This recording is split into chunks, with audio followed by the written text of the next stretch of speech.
અમરેલી જિલ્લામાં ખુલ્લેઆમ રેતી ચોરી કરતા ભૂમાફિયાઓ ક્યારે અટકશે?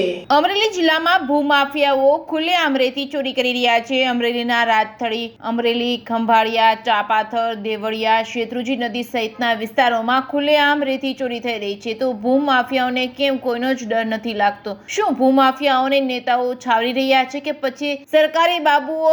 અમરેલી ખાણ ખનીજ વિભાગ દ્વારા ઘણી રેડો કરવામાં આવે છે અને જેસીબી, ટ્રેક્ટર, લોડર, ડમ્પર સહિતના વાહનો સીઝ કરવામાં આવે છે. પરંતુ કહેવત છે ને કે શ્વાનની પૂંછડી વાંકીને વાંકી, તેવું જ કંઈ અહીં જોવા મળી રહ્યું છે. કેમ કે ખાણ ખનીજ વિભાગ દ્વારા વાહનો જપ્ત કરી મસ્ત મોટો દંડ વસૂલવામાં આવે છે, પરંતુ ભૂમાફિયાઓ ફરી રેતી ચોરી કરવાનું શરૂ કરી દે છે. તો કેમ ભૂમાફિયાઓને તંત્રના દંડ અને કાર્યવાહીનો કોઈ જ ડર નથી કે પછી કોઈ નેતાઓ છાવરી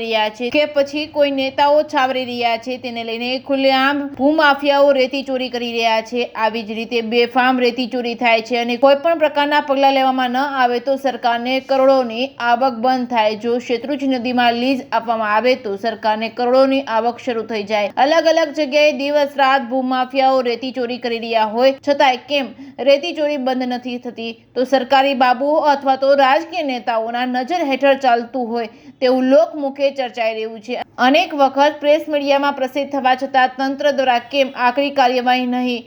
તો અમરેલી જિલ્લામાં ખુલ્લેઆમ થઈ રહેલી રેતી ચોરી ક્યારે અટકશે તે હવે જોવાનું રહ્યું. Reporting by Jainik Sujitra, Amreli.